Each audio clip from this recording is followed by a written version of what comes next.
కొంతమంది same books ఎట్లా అంటే అన్‌లిమిటెడ్ రిసోర్సెస్ తెచ్చుకొని అవి జస్ట్ చదువుతారు, వదిలేస్తారు. అలా మీరు ఈ గ్రూప్స్ లూప్‌లో పడ్డారా? లేకపోతే కరెక్ట్ గైడెన్స్ లేక గ్రూప్స్ లూప్‌లో పడ్డారా? లేకపోతే కరెక్ట్ పీవైక్యూస్‌ని వదిలేసారా? చాలా మంది అసలు గ్రూప్స్ ప్రిపేర్ అవుతున్నాం అంటారు గానీ, సిలబస్‌ని ఒక్కసారి ఇలా సిలబస్ పేపర్‌ని పట్టుకొని, ఓకే, సిలబస్‌లో అసలు ఏముంది అని చదవంగా చూడలేదు చాలా మంది యాస్పిరెంట్స్‌ని నేను. ఫస్ట్ ఆఫ్ ఆల్ మన కళ్ళ ముంగట టీజీపీఎస్సీ అని, ఏపీపీఎస్సీ అన్న ఇచ్చేది ఏంటి మనకి? ఏం చదువుకోవాలి అని మీకు సిలబస్‌లో ఏముందని తెలిస్తేనే కదా మీరు ఏం చదువుకోవాలో మీకు తెలుస్తుంది.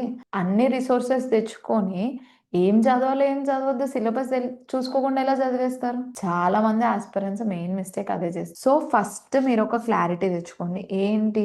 బుక్స్ చేంజ్ అవ్వడం, నోట్స్ చేంజ్ చేయడము మోటివేషన్ కాదు.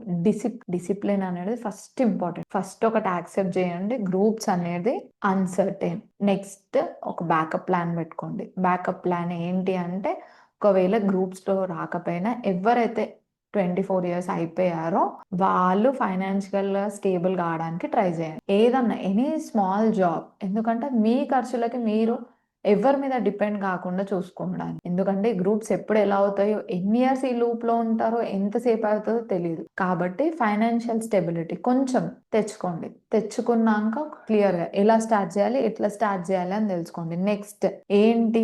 హానెస్ట్‌గా మిమ్మల్ని మీరు ఒక క్వెషన్ అడగండి. నేను కరెక్ట్ వేలో చదువుతున్నానా? నేను టైం వేస్ట్ చేస్తున్నానా? లేకపోతే కరెక్ట్ వేలో చదివినా నాకు ఎందుకు రావట్లేదు?